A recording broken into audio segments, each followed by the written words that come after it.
साबिक सदर परवेज़ मुशर्रफ का नाम एग्जिट कंट्रोल लिस्ट ECL में शामिल करने का केस सुप्रीम कोर्ट में समाअत के लिए मुकर्रर हो गया।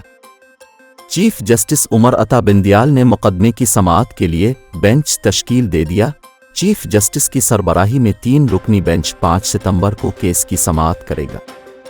जस्टिस उमर अता बिंदियाल के अलावा जस्टिस मुज़ाहिर अली अकबर नकवी और जस्टिस जमाल मंदोखेल भी बेंच में शामिल हैं।